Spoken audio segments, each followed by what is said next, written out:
Premier McLaughlin, recently you were asked to address the Fidelity Economic Outlook Conference of 2015. One of the things you spoke about right off the top there was the UK relationship that your government found back 2 years ago. Tell us a little bit about what was entailed in your speech as far as the UK relationship as it exists today. Well, one of the things that I mentioned in the speech, and did not harp on it too long because it's old news really now, but as part of our overall effort to rebuild confidence in Cayman as a place to live, invest, and do business and come to play, it's important that we felt it was important that we work on the relationship with the United Kingdom, which was in tatters really as a result of the difficulties which my predecessor in office, the Honourable McKeever Bush, had with the Foreign and Commonwealth Office and with the former Governor Duncan Taylor. Mm-hmm. I'm not commenting on all of that, but what I am absolutely satisfied of, and was absolutely satisfied of from the very start, was that critical to Cayman's success is a good business-like fraternal relationship with the United Kingdom. As long as we have the constitutional link that we do with the United Kingdom, it is important that there is rapport between the two countries. The UK can assist us and does assist us in many respects. And it's good that, it is important that the Premier has a good relationship with the Governor and a good relationship with the UK Minister and the Foreign Commonwealth Office generally. You mentioned brand Cayman. What is brand Cayman? Well, it's these days everything is branded, and as Agassi used to say, the tennis player, image is everything. Right. And it's important that we polish the brand, that we make sure that the image of Cayman is a good one in the international arena. And so when I talk about brand Cayman, it's the various things that make up Cayman, the things that we are known for, the things that we have a good reputation for. A number of government projects are rolling out. Let's talk a little bit about those and the importance of getting those completed for the people of the Cayman Islands. Well, yes, it's exciting times. It's taken quite a while to actually get things moving, and most of the projects are still, the government projects are still not yet on the way because of the extended process that we now have to go through to comply with the provisions of the framework for fiscal responsibility, mm-hmm. and just good business practice, or what I call these days, best practice. Right. But I am satisfied, as is the rest of my team, that going through these processes ensure or greatly enhance the success, the opportunities for success with the projects, because most of the kinks will be worked out at the very early stages rather than while you're actually doing the project. And we've had some difficult times with major projects in the recent past, and many of them have wound up costing us more than we expected, and mm-hmm. I've encountered many other hurdles. So that's why we're going through the correct process with respect to the development of the cruise berthing facility, and similarly with respect to the landfill, mm-hmm. or the development of overall waste management strategy, right. of which the landfill will be a major component. But the one of the projects which is actually been fast forwarded is the redevelopment of Dwayne Roberts International Airport. Mm-hmm. I think most people would have seen the temporary measures that we put in place there, with a temporary departure hall, which incidentally is working out quite well, mm-hmm. and the efforts that we've made to put a covered walking area almost certainly as soon as you get off the apron. Right. Now people no longer have to walk in the sun and the rain, and because the lines are very long and people spill outside, we've covered that area so that people have some relief from the sun. And the other measures that we've taken to try to improve the speed with which you are processed through immigration and customs by putting on more immigration officers and working there generally. All of those are good, but what I'm excited about is the reality that that we are going to redevelop the airport, and that the start of those works will come this year. Mm-hmm. Yesterday in Cabinet, we had in caucus, we had a presentation from the Civil Aviation Authority as to conceptually what the new airport is going to, or the redeveloped airport will look like. And we were asked to choose essentially between two. I think the country is going to be very pleased with how the redeveloped Owen Roberts International Airport is actually going to look. Okay. So exciting times there. We expect that the actual work will start towards the end of the summer. Okay. The actual construction on it, because we now have to go through the bidding process and so forth. Mm-hmm. But yes, the government projects I think are starting to take shape. But equally exciting, if not more so, is that the economy is clearly now moving mm-hmm. with a significant number of major projects underway. I had the pleasure of participating in the groundbreaking of the Grand Palazzo, which is a $200 million condominium development led by a Caymanian developer, Louis Ebanks. I'm incredibly proud to have a Caymanian at the forefront of such a major development. Mm-hmm.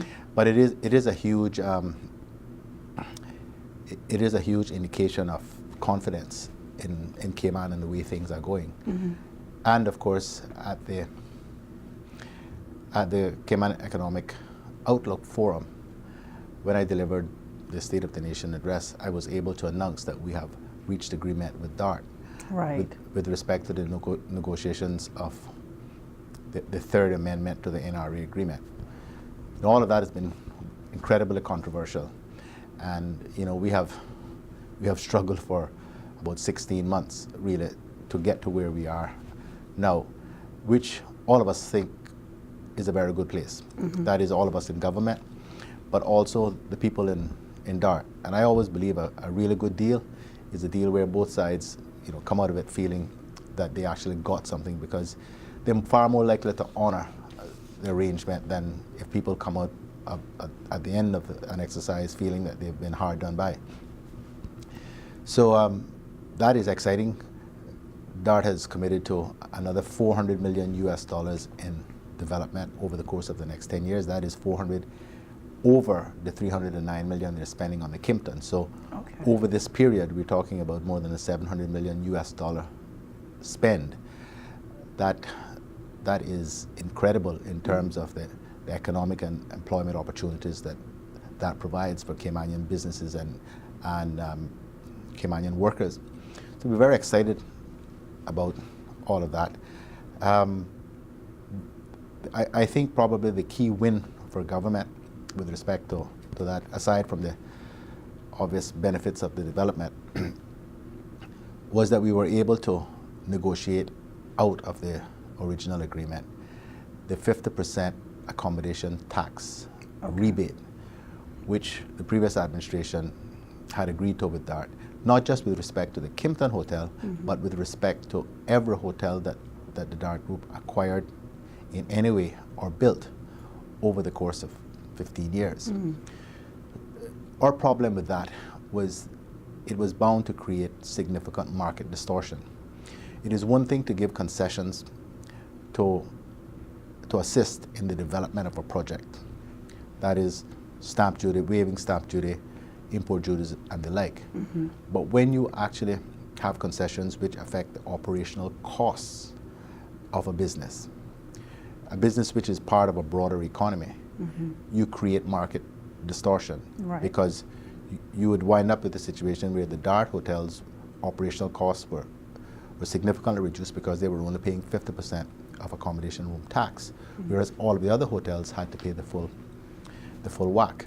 So we thought that was an incredibly important issue, and that was, I think, one of the greatest challenges to coming to a new agreement with the DART group. But we're all very pleased with how things have turned out. We've agreed also to sell to DART the freehold in the Safe Haven property. Okay. The reason for that, and some will ask me, why would you do that? Well, they already hold the leasehold which they bought from Michael Ryan. and his companies. It was then was to be called the Dragon Bay development. But the Safe Haven property has been under development for more than 25 years. And they have really struggled to be able to sell any residential lots there. Even the 48 apartments I think that they built there, I think only one of those has actually been sold. They're all being rented. And that is because that property is surrounded by a whole lot of other freehold property. And investors simply choose to buy the freehold property rather than to buy a lease, what would be a sublease from whoever it is that had the leasehold with respect to Safe Haven. And that development is critical to Cayman's overall tourism product because on it resides the golf course. And so we believe that on balance, it is better to sell DART, the freehold, allow them to be able now to redevelop and market homes down in there, which are critical really to the viability and profitability of the golf course. And as I said, the last thing we need is for the golf course to have to close. In fact, what Cayman needs is actually more of that kind of an attraction. Right. What about the Ironwood project? Where are things within that for the eastern side of the island? Well, you would have seen that there is a story in today's paper on the front page about the Ironwood development. They are still very, very keen and very optimistic that we will soon reach an agreement with them. We are still in negotiations with them about the terms of the license with respect to the development of the property on which the road will be built and the use of the road. Because as you know, this is one of those sort of unique public-private partnerships that we have put together because the kind of infrastructure Cayman needs over the course of the next few years, government by itself simply can't afford to do so. Or if we could do so, it would come at significant additional cost to the taxpayer and borrowing, none of which are acceptable in the present environment. So the way this deal has been structured, Ironwood Group will be responsible for the arranging, which they've already done, the financing, and actually getting the road built. And as the properties that are adjacent to the roadway get developed, they will get the stamp duty and import duty and so forth, which they would otherwise pay, will be diverted to pay for the cost of the road. So they're not giving the road to government, but it's a unique way of it's a unique partnership, so that they finance the road and build the road for the benefit of not just their development, but for the entire island. And the arrangement has actually been approved by the Foreign and Commonwealth Office. So we are very, very optimistic that that's going to go ahead, and I'm hopeful that we get this license sorted out in the next few weeks. Premier McLaughlin, since you were elected, you and your administration have been really strong on pushing the economy forward. You have what many describe as an excellent finance minister, and Mr. Archer. Let's talk a little bit about revenue and how our coffers are looking, and what you talked about in relation to that at the economic conference. Well, yeah, we've come a long ways in 18 months, really, to a point where we now have solid surpluses. I don't have the speech in front of me, so I can't roll the numbers off my tongue, but this year we're looking at, this year I know coming, we're looking at something like $128 million surplus. By the end of the next fiscal year, we will have gotten the Cayman Islands government back in full compliance with all of the provisions of the ratios that are set out in the Public Management and Finance Law and the Framework for Fiscal Responsibility, which will mean that we will be away from the direct oversight of the Foreign and Commonwealth Office. We will no longer need them to approve our budget and so forth. Obviously, we still have to maintain the ratios and stay within the parameters to avoid what occurred in the past to happen again. But Cayman is in a really strong position.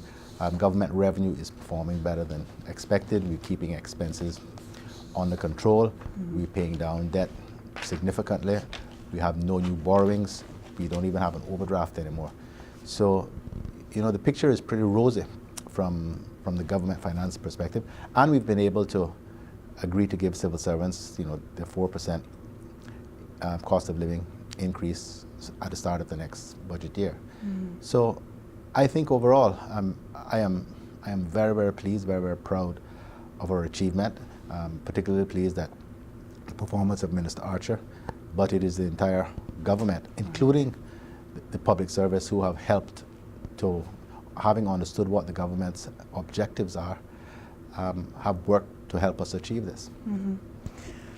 What were some of the other key points for you in your speech that really stands out that you want to tell the public about? I mean, we talked about unemployment, for instance, was one of the things that you addressed. It seems to still be a bit of an issue, but not as much as it was, let's say, 18 months ago. Right. And it's safe to say that even figures that were released prior to your administration taking over were sort of way off. How is your administration addressing the unemployment issue? Well, unemployment, I think there are probably two elements to it.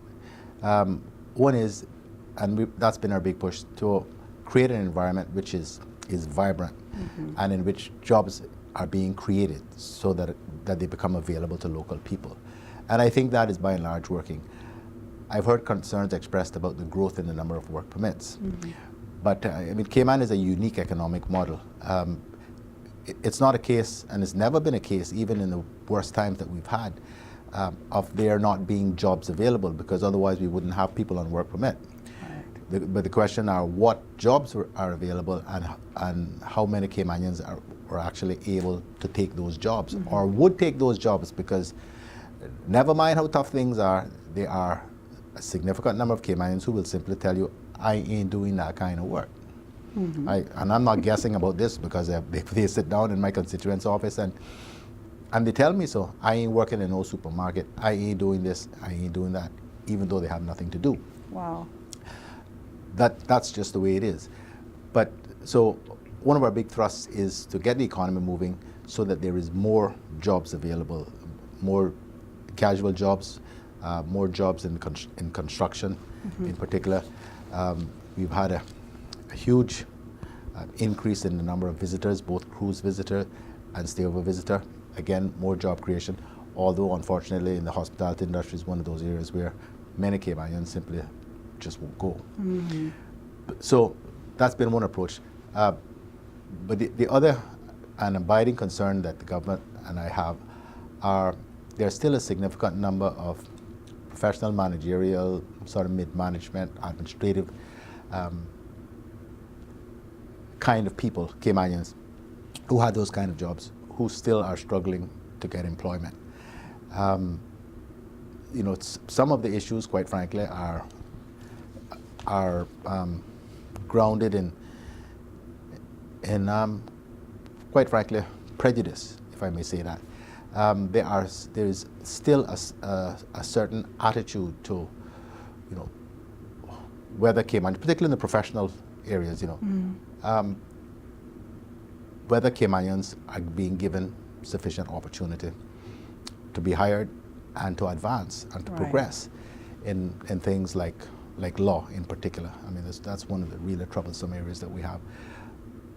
But and the government is looking at all of those things. We are now, been working through a legal practitioner's law, which is I qualified 25 years ago as a lawyer and was in law school for 5 years before that. So and worked for the court's office 2 years before that. So wow. I keep telling people I'm older than I look. But yeah, so and we've been trying to get through a new legal practitioner's law, because the old one is 1969. Okay. We're trying to get through a new legal practitioner's law for at least 15 years, maybe more than that. And we are hopeful that we're going to get there. but some of the issues which perhaps are not shouldn't strictly be for the legal practitioners law, do have to be addressed in the context of these overall discussions about the prospects for employment initially and training, but also for advancement, particularly in the law firms. And so those are some of the barriers we believe to employment in Cayman, and some of the factors that are actually playing within this overall unemployment number of Caymanians. There is, as I said, there is no shortage of jobs with, I think, more than 22,000 work permits. It's not a shortage of jobs. It's a shortage of jobs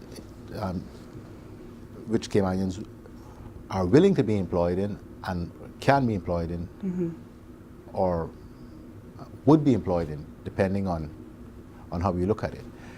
So, as always, the employment situation in Cayman has always been complex. There are very few places in the world that have essentially overemployment, because that's really what we have. Anytime you see that number of work permits compared to the number of local workers, there's no shortage of jobs. It's a difficulty with the fit for a whole range of things, including in some cases, education and attitude and all those other things. Yeah. But we do believe the unemployment numbers are falling, and once we see some more significant development starting, you're going to see that the overall number fall way down, I would think, over the course of the next few years, probably down around 3-4%. Okay. You had a lot to say in the State of the Nation speech to those who were there for the Fidelity Economic Outlook Conference this year. What else would you like to add to let the public know about that may be of utmost importance that you stated in your speech and that you feel that they need a greater understanding of? Well, the one thing that you and I just didn't cover was the situation with the cost of fuel. As you know, the government has reduced the cost of the tax on the import of diesel for the purposes of generation of electricity for CUC with effect from the start of this year. We cut the import duty from 75 cents to 50 cents, so 25 cent saving in that. So I think the jury is still out because we're at the middle of February now to see how that has impacted people's bills. But the overall cost of fuel continues to be a major concern, which everybody has. Fuel prices have fallen significantly in the U.S. and all around the world. And the question is, and they have now fallen in Cayman quite significantly, but the question is, is the fall enough? What sort of profits are the oil companies actually making? Is that fair? And the government has been pressing them about this for increased transparency, and we are pushing really hard to get a third fuel distributor to come to Cayman to help create more competition. But we're also moving swiftly ahead with the establishment of a Public Utilities Commission, which will have, as part of its overall oversight responsibility with the fuel distributors, it'll also be like the water company and so forth, water companies and so forth as well. But there has to be an element of consumer protection and ensuring fairness. We are not a government that really wants to wind up trying to get into price controls and that sort of stuff, because those things too distort the market and can often cramp the kind of growth that we need. But there has to be a balance struck because unfortunately, and we see it not just with respect to the fuel distributors, but with other players in other areas of the market, where you get, I won't use that bad word, but where you get, shall I call it, collaboration. I won't say collusion. Collaboration between the players in the market and fix the price so that actually competition isn't what's governing the price of the product or the goods. It's a sort of prearranged thing. In other places they have antitrust legislation and so forth, prevents that sort of thing. I am still hopeful that we can resolve Cayman's issues in this regard without having to, have heavy-handed legislation and that sort of thing. But I know that is a major concern of many people, and understandably so, because the cost of fuel is a major factor in determining the price of goods and services that all of us have to purchase. Right. So that is another factor which I discussed in the speech at the Cayman Economic Outlook. All right. Premier McLaughlin, it's always a pleasure to have you here with us, and thank you for your time. And hopefully the Caymanian public, I'm sure, is more enlightened by what you've expanded on here today on A Word with the Premier. Thank you. Thank you very much. I think the Cayman Islands is in a very good place, and things are only going to get better over the course of the next couple of years. Okay, thank you.